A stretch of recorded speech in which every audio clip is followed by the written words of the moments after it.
Dear Abby Normals, Welcome to Deeply Disturbing Things. the podcast. I'm Macy. And I'm Naomi. And I'm Sarah. And we are three anxious counselors who like to talk about deeply disturbing things. Yay, let's dive in. I get to go first today. I'm a little sleep deprived. I'm gonna do my best. I'm sleep deprived too, so we're all on the same wavelength. All right. So I'm actually really surprised I didn't do this topic at any other point. Just until now. Yeah, just knowing me and the type of topics that I seem to enjoy doing a lot. Okay, so I'm going to talk about, drumroll, farting. Hey, my drum roll was too loud. What is it? Farting. Farting. Farting. Okay. I was like, did I hear that correctly? You did. Yes. And, and it's something I can't wait to talk about because it's something that we all kind of hide socially. Well, a fox smells his own hole first. Whoever smelt it, dealt it. I've never heard the foxhole one before. I've heard smelt it, dealt it. Yeah. Okay, raise your hand if you fart. Well, everybody farts, right? You have to admit most it. people. Right. Okay. We have. But mine smell like very pleasant. I had Very a pleasant. friend one time who, it was like my husband's friend's girlfriend who said she didn't poop. Like she was really like trying to like say that. Tell you on it. And I was, because she was embarrassed to talk about it in front of all of us. And I'm like, I think you need to get medically checked. Like, that's not okay. It's got to go somewhere. Yeah, you got to get that checked out. Well, and pooping and farting are different things. So maybe we just need to establish that. Well, what about a shart? That's kind of a half-half situation. No, that's a poop. That's a poop with projectiles. It's like when you think you're gonna fart, but it's actually some poop. Well, yeah, it has more to do with the urgency that you feel behind the poop, I'm guessing, and sometimes that can feel like a fart. A shart is half shit, half fart. Half fart. And yeah, but like, is it really though? Yeah, it is. Is it really though? Yeah. What else would it? What are you trying to say? It is. What I'm saying is like, couldn't it be, I mean, it sounds, a shart to me is like you have almost like explosive diarrhea, or like you aren't controlling and it comes out. It's not necessarily triggered by a fart. No, it's a fool. It fools you. It's a I see what you're fart. saying. So you go to fart. Like there is fart with it, but you think it's just fart and that it's safe to release. And then other things come with it. And then you're like, damn it. And that's why you always should carry clean underwear with you wherever you go. In case of sharding. In case of sharding. Or bad periods. Yeah. So definitely. The world's oldest recorded fart joke. Oh, yes, give it to me. Was in 1900 BCE. This quip was delivered in this specific way. Something which has never occurred since the time immemorial. A young woman did not fart in her husband's lap. So it uses a double negative to say that young woman farted in her husband's lap. That's the first fart joke. I need to hear that one more time because my brain is not. So it is oddly worded. It's a quip. It's a double negative quip. Yeah. There's some dryness to it. Yes. It wasn't a shart. It wasn't a shart. Something which has never occurred since time immemorial. A young woman did not fart in her husband's lap. You ever been hotboxed? I hate that. I mean, not recently. No, it's called a Dutch oven. Dutch oven, yeah. Oh, hotbox is marijuana. Sorry. Yeah, right. It all happened in the same era of my life. I probably had actually a hotbox Dutch oven situation too. All of it at once. There's probably a lot of gases going on. And you're too high to tell. A lot going on under those covers. So if you've ever thought, gee, does anyone not fart? No, everybody farts. So if they swear that they do, they're lying to you. They do fart. It's basically, so if you breathe, you're a human being. Great job. You're alive. And what happens is the gas is basically that byproduct of the air that you swallow when you're breathing, and it mixes with generally healthy bacteria, other organic matter in your intestines, and then comes out your butt. Can I make a statement? Please do. I do not like smelling other people's farts. Oh, we're going to talk about that a little bit. I do not. Yeah. I wonder what I the do not percentage. like walking into a cloud that somebody has recently left. I'll just jump into it right now. Yeah. So they say that people, that whole, like, you like the smell of your own fart or whatever that saying is, smell of your own brand. So what they say happens in your brain is that when you're about ready to fart, right? Like you're anticipating it, it's coming, and your brain actually does like this like dampening of what it's going to process and take in, because it already knows what's going to happen. Where so Naomi, if you were sitting next to me and I farted, my brain's going to process like, oh, I know what it is. And so when I smell it, it's not going to smell as bad to me as it's going to you, because your brain isn't expecting it. So it experiences it as a new thing that's happening, and it takes in more information, and you're going to smell it more than I would. So if you announced it ahead of time, then I would find it more enjoyable. Your brain just might not be as shock valued, or you may not find it as gross, possibly. Maybe. Jury's out. Yeah, jury's out on that one. That's You have to do a debatable. Debatable. So the medical term for a fart is a flatus. Flatus. Flatus. Like flatulence. Yes, flatus. So yeah, it's basically Latin, I'm pretty sure. Yeah, Latin. It means the act of blowing out your butt. Right. I have one more thought about smelling your own fart.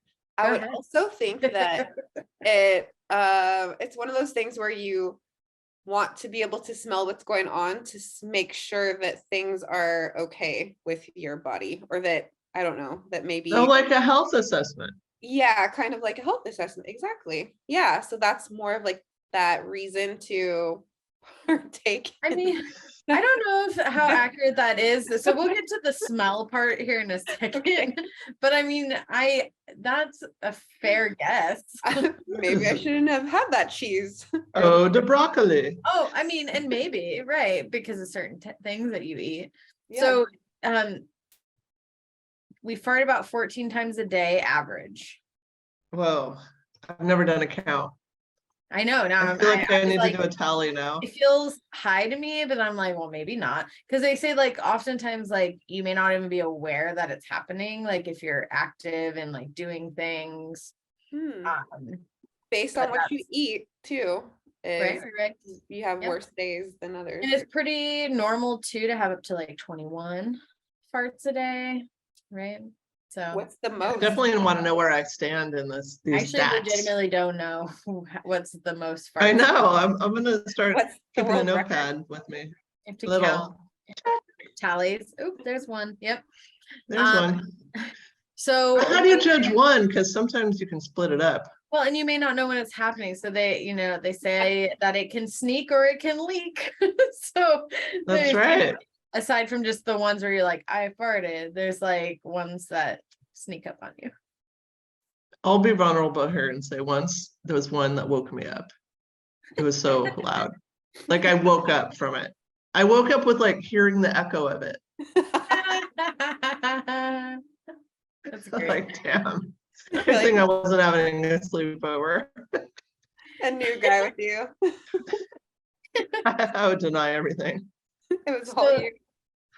The whole like silent but deadly, I know I've been taunted with that in the past at some point or another. Like silent but deadly.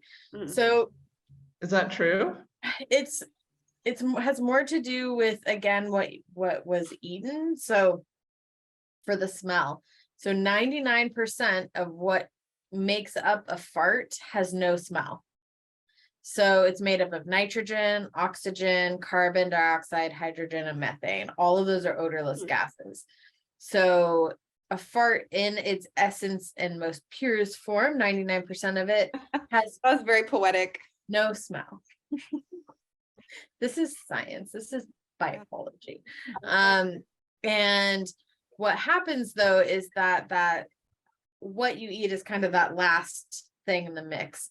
So broccoli, cauliflower, Brussels sprouts, dairy products create sulfur, and sulfur is what actually smells. So not everything you eat contains high amounts of sulfur, making it smell. So you may actually probably fart a lot and not smell it at all if you don't eat a lot of those specific foods. So that's where I'm like, health wise, it's maybe more of an indicator of what you're eating than if you're sick or not. That may be more of the sharding aspect. Okay. Can you hold in a fart? Have you held in a fart before? Yeah, I think you can. Yeah, if it's like a Does it go away? an inappropriate, Maybe it turns into a burp. That is actually, yeah, that's actually true, by the way. Better Okay, out so than in. Shrek always first of says. all, up the and whole down. thing is you can't hold in a fart. Right, you can, yes, but really what happens is it's just kind of moving around in the intestines. So typically what happens is then you forget about it.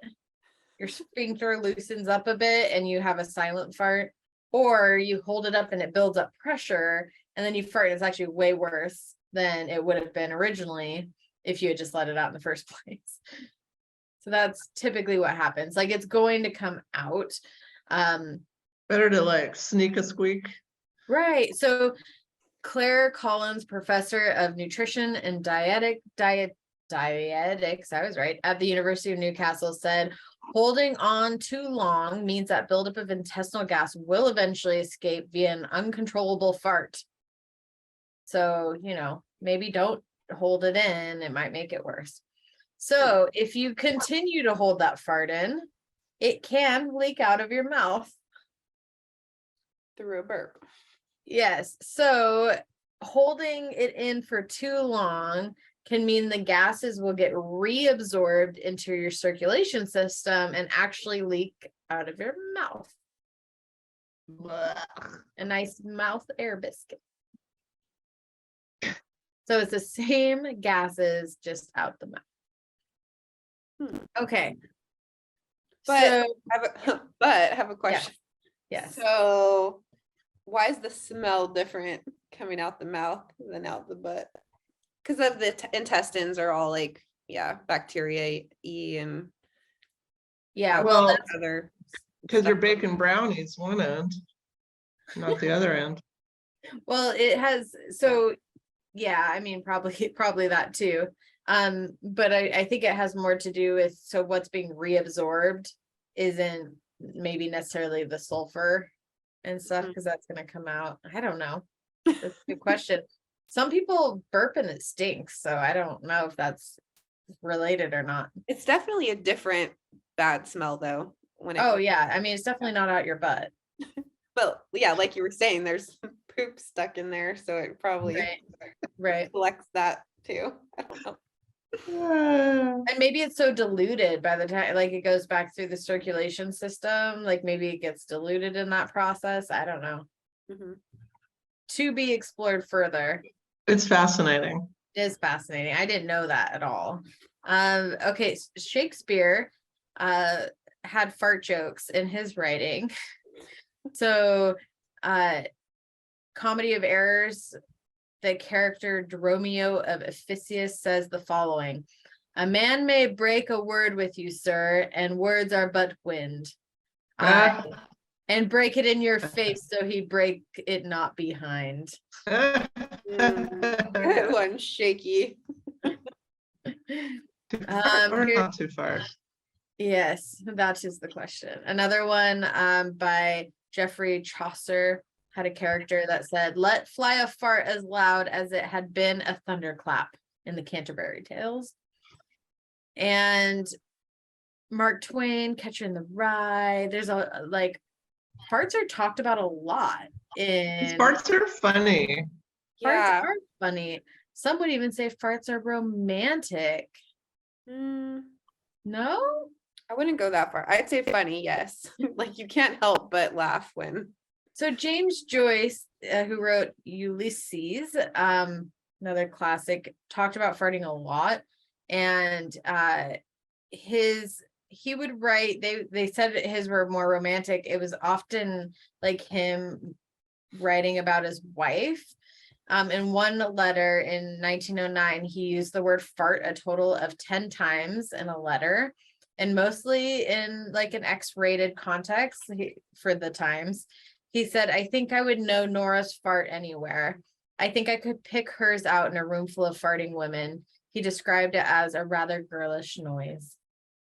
So it's kind of more cutesy, like it's an identifier and like. How did she feel about that?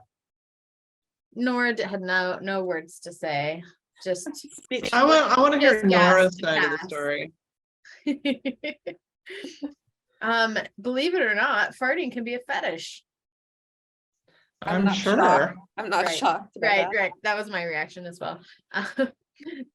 Especially after you romanticized it, and then I was already thinking. Your brain was right there. Yeah. So in 2013, in the Archives of Sexual Behavior, there was an article written about individuals who are aroused by farting, flatulence.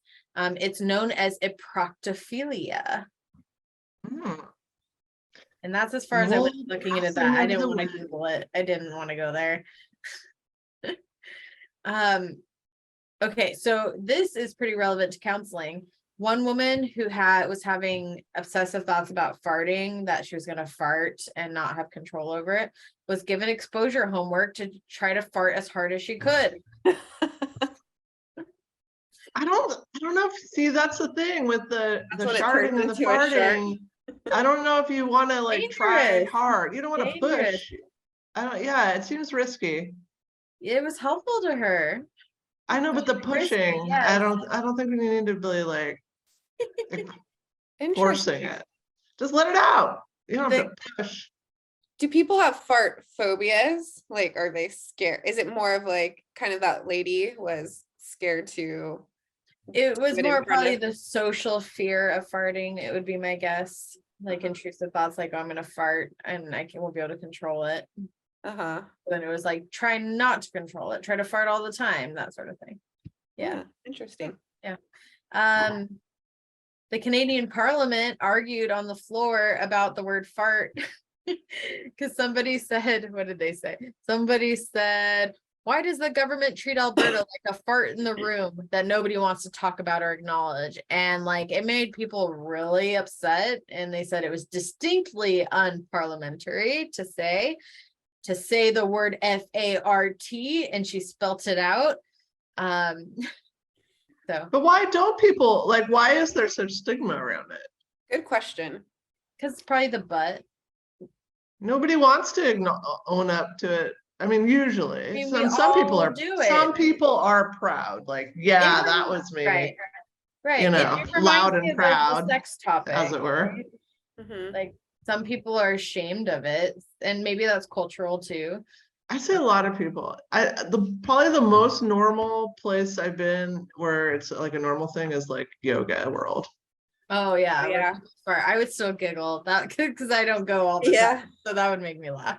I mean, because there's a passing wind pose. So. Oh, I'm going to talk about some things. It does make me laugh when I hear people fart in yoga still. No, like, I'm way too immature. When I used to teach yoga, I had to have the lights way down so nobody could see my face.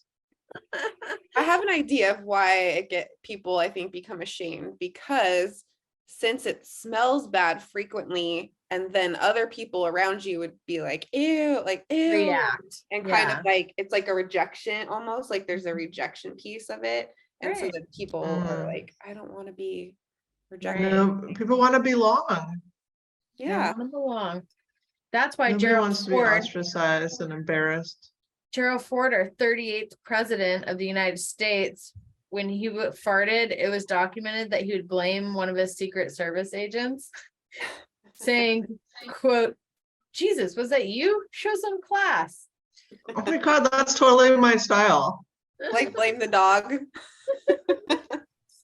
Or the cat. Yeah. I have a stinky butted cat. Obi. Yeah. Oh, it's Obi. Yeah, it's Is it Obi. Obi? I didn't even know cats could fart until Obi. Most animals fart.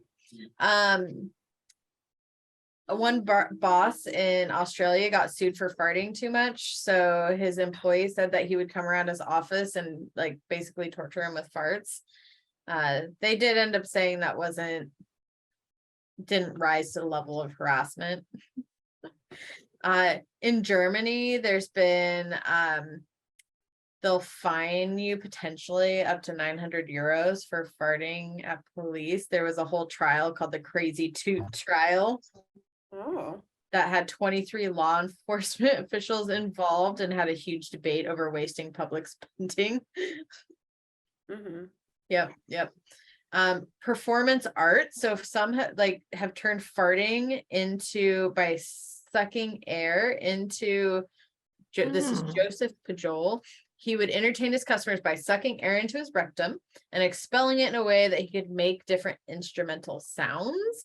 And he then started traveling and doing this on the road.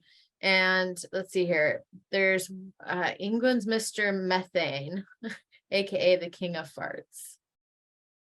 I've never been brave enough to light a fart on fire. Ooh, that's like a legit thing. And farts do show up, or can show up in the cold. Like you can see a fart in the cold because of the gases that are released. If you don't have. Remember Ace Ventura? He would like talk out of his butt. Yeah. Yep. So in 1991, gastroenterologists published a paper that looked at how much space a fart takes up. So to get to the bottom of the problem, they fed volunteers 200 grams of baked beans in addition to their regular food, then used rectal catheters to measure the flatulence over the next 24 hours. They determined that the volume of the average fart, regardless of gender, body size, time of day, was between 33 and 125 milliliters, with a median of 90 milliliters, or about 3 fluid ounces. That's what you can take on an airplane. Roughly the volume of an airport-approved travel bottle. So there you go. That's how much little fart is in there. I think you can get a fart in a can. Oh, I believe that. I'm sure Like buy that it exists at the store. What store do you go to where you can buy a fart in the can? Like a prank, like a prank shop. Probably. Mm-hmm. Beans, good for your heart. The more you eat, the more you fart. The more you fart, the more you say, I eat pizza today. So that's actually a thing. So beans do actually make you a little gassier. That's why they have Beano. They did studies. It's like initially you get a little gassier, but the more you eat over time, that then levels out to normal. So it's not like a constantly like farting more and more and more. But you'll have a little surge from their research, at least tapers off though over time. Okay, so there is no scientific evidence that links how loud a fart is to how it smells or vice versa. So just because you have a loud fart doesn't mean it'll smell. Okay, so anatomical expertise of a nation's, they took 9-year-olds. Okay, that's how they were measuring this, the loudness of a fart and its resulting smell. Just there really is no research to support it. I don't know. Have you had a loud fart that didn't smell? I think so. We're being revealing. I haven't really done enough research in this area. You might need to get that notebook out and add. I need a long-term study. Yeah, right. Loud farts and they don't always smell. Yeah. Sometimes I think that would probably be more than normal. I bet some people, like can just do it like a musical instrument and like control their sphincter so much that you can like really draw it out and get a good squeal out of it. Yeah. Or some people are maybe just don't have as much control there and it just like sneaks out. Boop. Farts do smell worse in the shower. This is true because there's nothing to absorb. They say that your clothes do absorb some of the smell. So if you're not wearing clothes, that's one thing. And they say that there's evidence that shower steam actually enhances your sense of smell. So you're going to be smelling more of it than maybe you normally Or like a bathtub fart. Oh, like, yeah. Like that. Like really bad. Hot tub bubbles. Did you know that fish don't fart?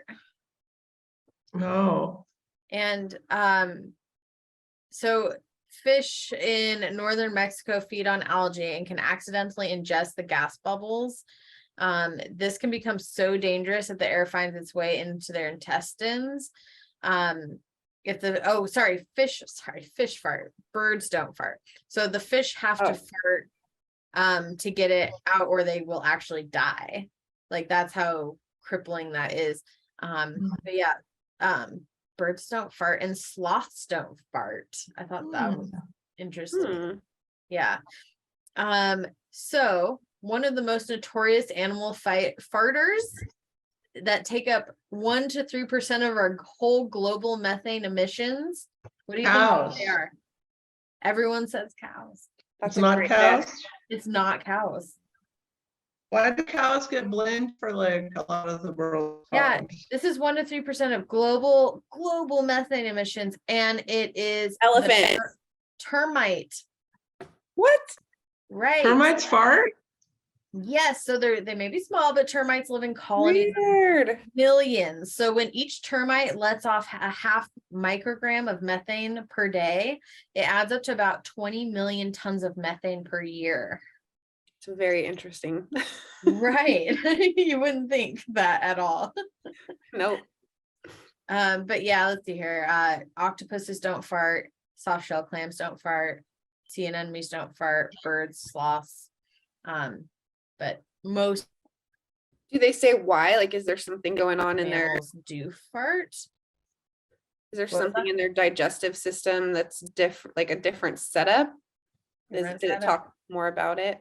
I mean, I didn't. I'm sure there is. I didn't dive into that specifically. Yeah, they do have a pill that can supposedly make a stinky fart smell sweet. I've never used it, so I can't claim it. But there's things like rose, violet, ginger, lily, different. What about chickens? Do chickens? You want your fart to smell like chickens? Birds. Oh, I just want to know if chickens fart. Are they under the bird umbrella? Because they have such a weird. We talked about the chicken hole has one hole. So now I want to know what their farting situation is. They're farting. Yeah, I don't know. Yeah, what's the situation? I'll do a quick follow-up. There is also a fart neutralizing underwear. I'll just put that up. Okay, I'm gonna find this last thing here. So do chickens fart?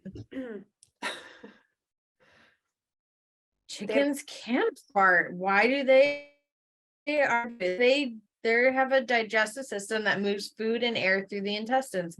That's the thing. So if the air goes through the intestines, that creates a fart. Chickens pass, yeah, so air gets trapped inside. Have you ever farted sitting down and it went out one place and into another? Are you being specifically vague? This is a family-friendly show. Is it? It happens. I'm just gonna say explicit.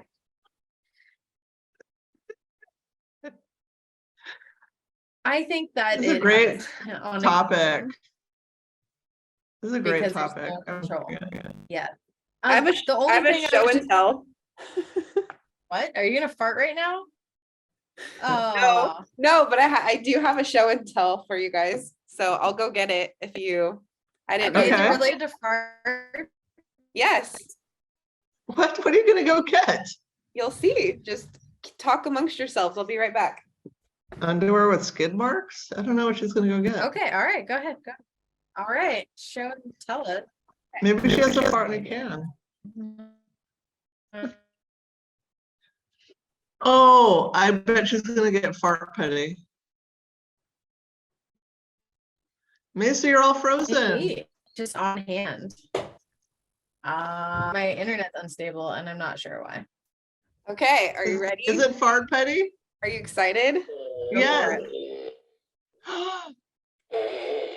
It's a fart gun. That's great. It's a Minion. It's from the Minions. I was thinking that's like a Minions gun.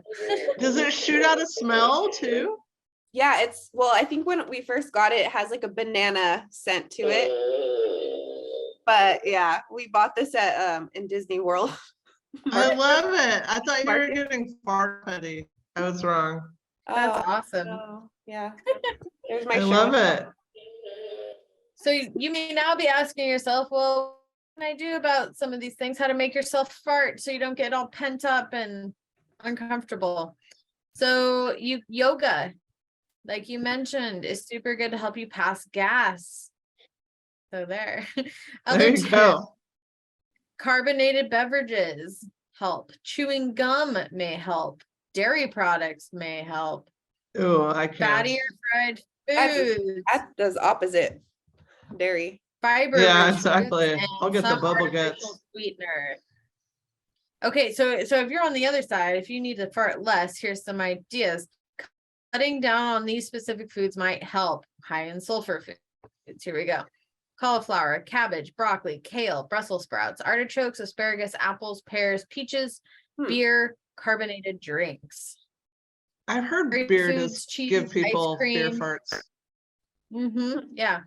So some people like dairy foods aren't typically causes, but if you are lactose intolerant, that can make that happen. Yeah. Chewing slowly is helpful as well with a closed mouth. Trying to have less air swallowed can help you have less gas. There you go. It's a natural body function, and it's let it out. We already Naomi, you did the podcast episode about human combustion. Spontaneous human combustion. Yes, and maybe somebody held a fart in too long and closed their mouth and they exploded. Maybe that's what happened. Blame it on the farts. I have one more disturbing thought on about farts. Subject. Yeah, so my stepdad, BRB? He's a radiologist, and he had to x-ray a dead body before, and I believe it was cut open, or like the autopsy was already happening, and so he said that was one of the worst smells that he'd ever encountered, was going in to like an exposed dead body, and it has a lot to do with all the gases and everything have now been released, and so I can't even imagine that it's like basically like a fart times however many, because it's just so I have a related story. When I was in biology class, in the back they had the cadavers in the bags, and on occasion they would sit up on their own because of the gases. Oh, and it was as freaky as it sounds. Wait, and your cadavers. Which class was this, you said? Biology.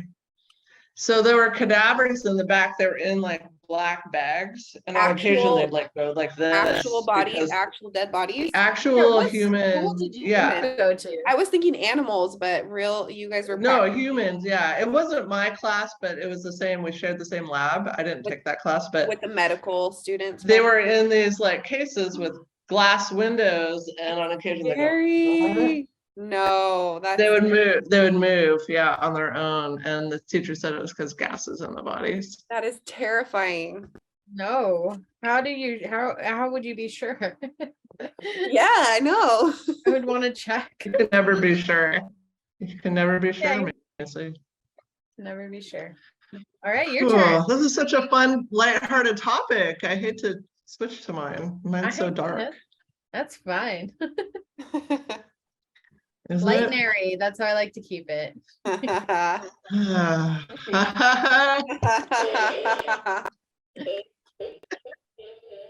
It's just that sound just funny.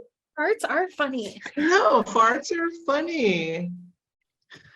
Okay, my topic actually ties into many, many topics we've already had, interestingly, or maybe not so interestingly.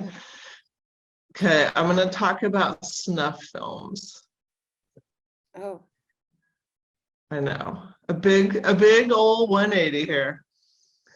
I got most of my info from Fangoria and Snopes. Who's Snopes? I always ask.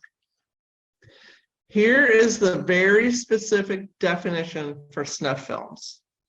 They're considered films in which a person is killed on camera. The death is premeditated with the purpose of being filmed in order to make money. When I was growing up, there was these Faces of Death VHS tapes. I've seen those. That sometimes you'd go to someone's house after school and like they'd be like, oh, pop it in. Yes, I've caught a couple scenes here and there. So I have it in my mind, but I didn't like it. But those are not snuff films because it's capturing a death, but it wasn't premeditated. I see. So most of those are accidental deaths caught on film. At least the ones I saw. Yeah, I saw one of those at school once, and that freaked me out on some internet search. So just to differentiate, like what a snuff film is, so it's somebody's death caught on film, but it's premeditated, and it's for the purpose of the film. Like you're making the film to capture this death and to make money off it.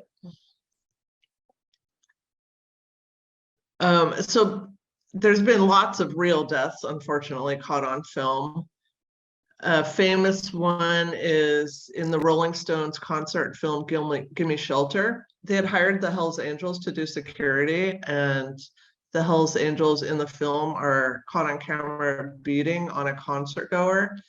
And it was later determined that he actually was killed in that scene. But because those deaths weren't planned, that's not considered a snuff film. Okay, got it. And other deaths on video, like perhaps we've seen some people being kidnapped and perhaps beheaded. That's not considered a snuff film because it's done to fulfill an ideology and not to earn money. So snuff films are specifically a for-profit endeavor. Okay.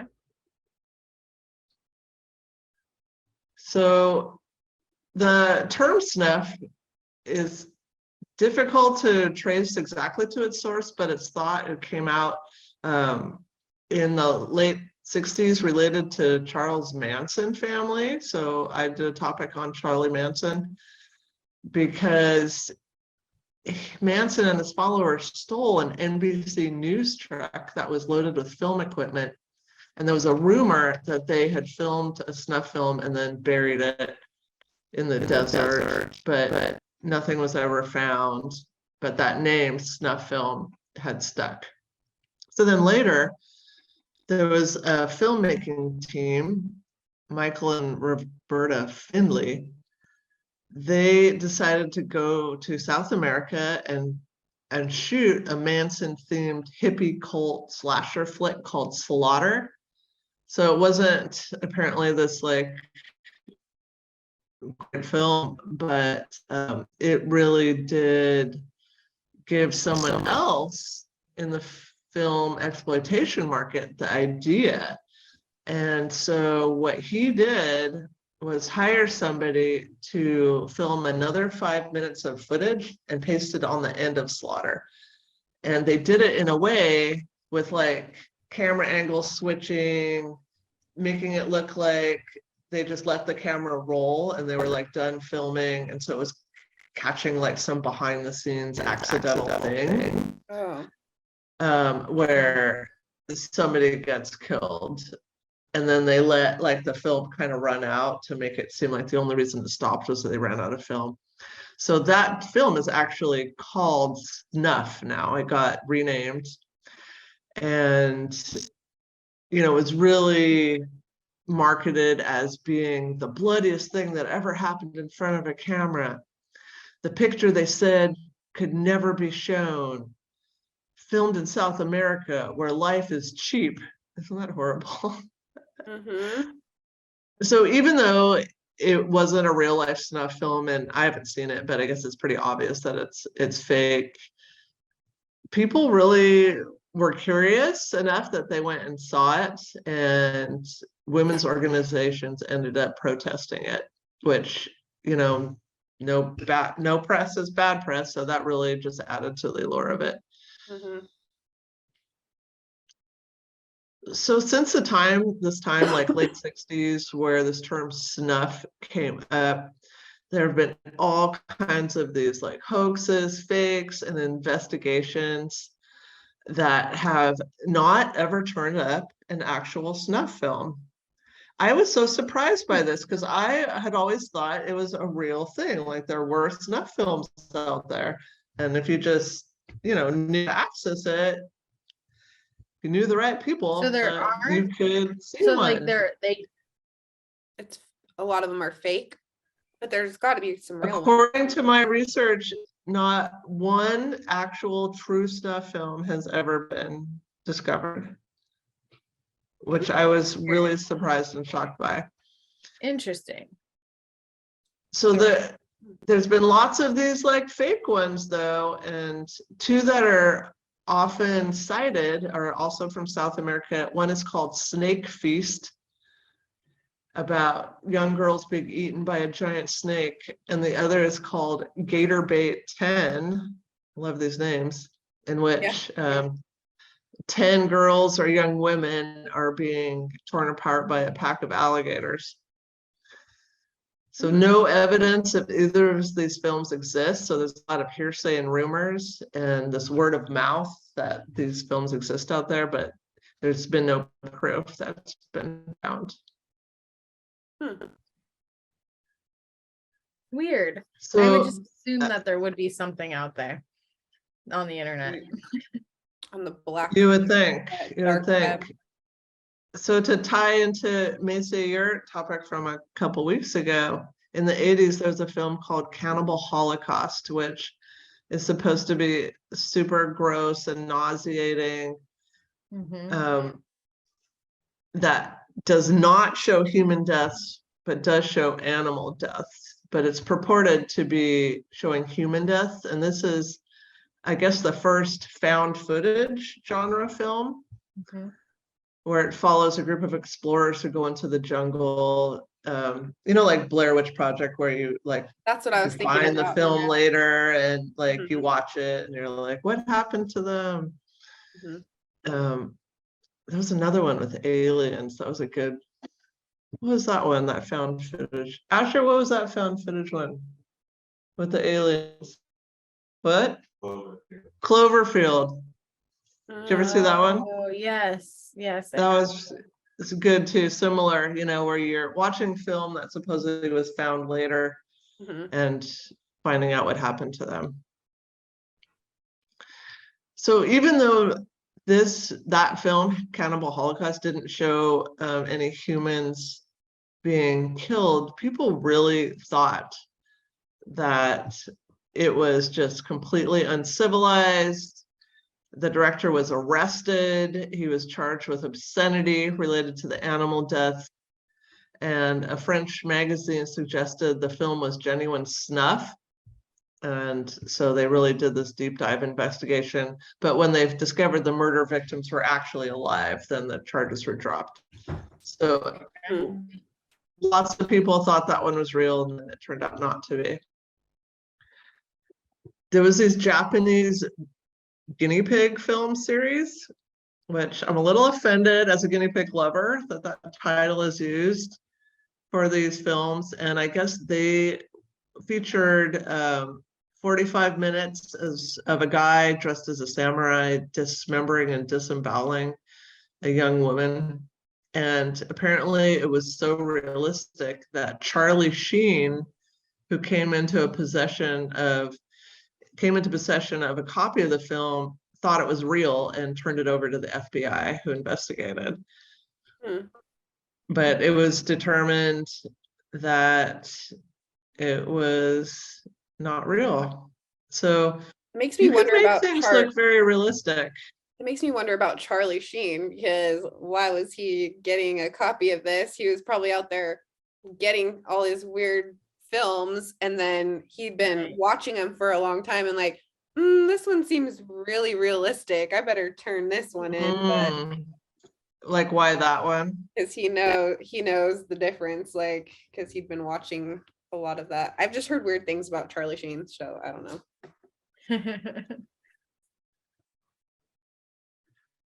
Have you guys heard? So there's I've heard some stuff. What's his cute ex-wife's name? Denise something? Yeah. From Denise Richards, from that, she's in that really good film Wild something. Wild, was it Wild Things? Or is that what it's called? I think so. Yeah, that was a good film. So lots of these films that are so realistic that they're actually investigated and people are really upset, but they turn out to be fake. Okay, Macy, you did a story on Leonard Lake and Charles Ng, serial killers. They filmed themselves raping and torturing several of their victims, but because they didn't film the actual murders, those are not considered snuff films. Okay.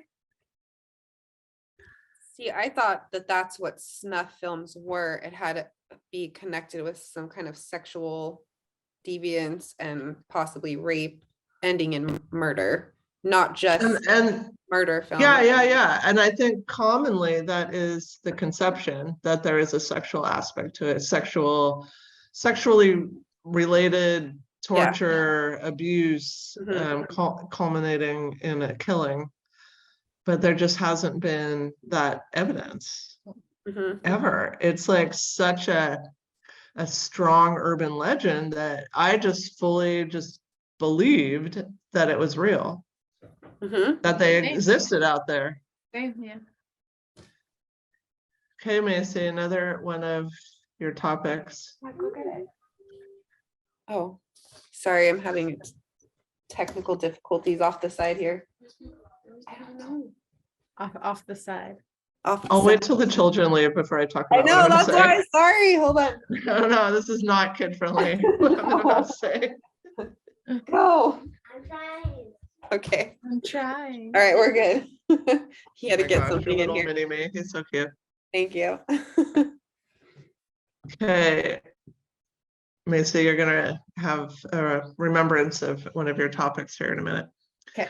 The closest video to snuff whose existence is confirmed is the video called One Lunatic, One Ice Pick. Oh. Macy, do you remember Don't Fuck with Cats documentary and the murder of June Lin, which got completely overlooked and minimized in that documentary, even though it was the single most horrifying thing that occurred in that story? Was the it got just glossed over. And so Mason and I both watched this documentary and we're both just disturbed for so many reasons, but one of them was this horrific murder of this individual, June Lin, was just glossed over. And so Macy decided to do a topic just on that, focusing on that, which I really appreciated. I couldn't even watch that documentary. I couldn't watch that one or the Dahmer. I wanted to, but I just couldn't go there. The Evan Peters one? Which one? Or a real documentary with Evan Peters? I don't remember. It was the newer Dahmer. a series, maybe was it? I think it was a documentary. Yeah, I think that's with Evan Peters. I didn't watch it either, even though I have a really big crush on Evan Peters. Oh. So perpetrated by Luca Magnotta, this 11-minute video does not show the actual moment of death, but it shows everything else. And just to refresh everyone's memories, this guy, Magnotta, spent most of his life trying to become famous. He was in porn, he worked as an escort, he was on all these multiple reality shows, he even got plastic surgery to be more like whatever he thought would be more pleasing to make him a star. And when all this wasn't really working, and then there was mental health stuff going on, he turned to the internet and found notoriety doing these animal torture films.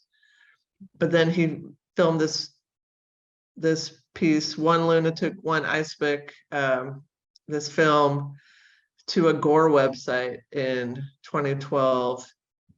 And it shows a perpetrator in a purple hoodie stabbing, dismembering, decapitating, and sodomizing a dead body that was later identified as student June Lin. Oh. And reports say that the police found an extended cut of the video that included cannibalism. Whoa. And so viewers did immediately notify the police, but the police at first dismissed it because they just thought it was a fake snuff hoax, you know? Mm-hmm. It wasn't until body parts were mailed out to local political parties that the police realized that it was real, and an international hunt took place, and Magnotta was finally arrested in Germany. Wasn't he found in an internet cafe or something, Macy? It was an internet cafe, Yeah. And then and the remains, weren't they found, was she the one that was in the hotel, that they found it on the roof of the hotel, like that she was put inside a container on the roof of some kind? I forget what the container was. No, this was a guy. No, I know that he went on a date with. Oh, I was talking about the girl. Part of it, yeah, I don't remember about that part of it. I think part of this poor individual. I'm gonna have to rewatch it. Are you thinking Cecil Hotel, where the girl was found on the roof? Oh, yes, I was thinking Cecil Hotel. Yeah, because we've Oh, done you're thinking Cecil Hotel. That's totally different. Different topic. That's with the elevator stuff. Right. I watched that one. That was really interesting and creepy. Completely fascinating though. Yeah, different murder. This was June Lin. This was where they went out on at least one date, maybe more, and then just a vicious, brutal, like worst nightmare, worst case scenario outcome. Wow. Just horrible. And the family had to really advocate for justice in this case, and they did say that there was probably some racist elements as well because he was Asian. So why is One Lunatic, One Ice Pick close to snuff? So it's because the murder is never shown on the video, and it was not sold for money, but for likes. So this really ties into so many of our topics, because Macy, you did that other one, anything for likes or something like that. Yeah. I mean, this is to the extreme. My brain right now. Yeah. Yeah. Nothing to something. Oh my gosh. Jet lag. I think it was anything for less. Something for less. Something like that. Anything I'm sure it was amazing though. Anything, yeah, I don't.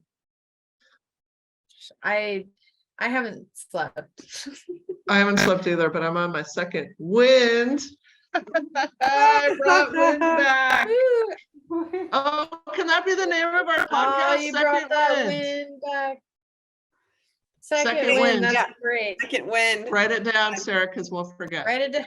I'm wondering how your collage is gonna look after today's topic. I'm on vacation. I'm gonna have to figure out how to do a collage. I'm gonna have to get some like newspapers from on the corner or something. Creative. Yeah, I don't have any glue stick. I don't have a scissors. I'll figure it out. I'm resourceful. So snuff films, there's actually no full real snuff films, even though everybody believes, including me, believes that That's good they're a news. thing. I agree. I mean, that is good news.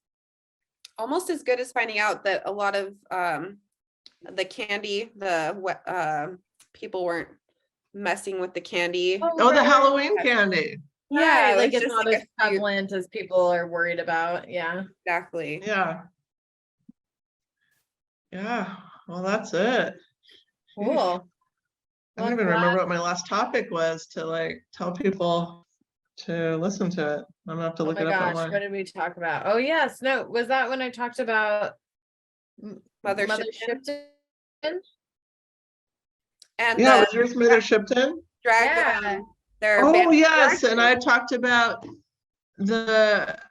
all this anti-trans, anti-drag legislation, and that law did go through in Tennessee. It's now a felony to do drag in public in Tennessee, which is horrifying. So if you're in your drag and you're driving to a drag show, you could be pulled over and arrested. It's scary. It's super scary. So if you didn't listen to our last episode, 178, do so because it's important. So Mother Shipton Soothsayer and the bans on drag throughout our country. And if you want to support us, please be our patron on Patreon. It's only $1 and you get access to exclusive content. Until next time, better out than in. Until next time. Farts are funny. Farts are funny. Yes. Woo! Bye. I didn't say one, guys. I didn't say I thought you said farts are funny. Sarah, well, what do you got? Sorry, Macy, I blasted. Thanks for snuffing me out. Oh. Bye.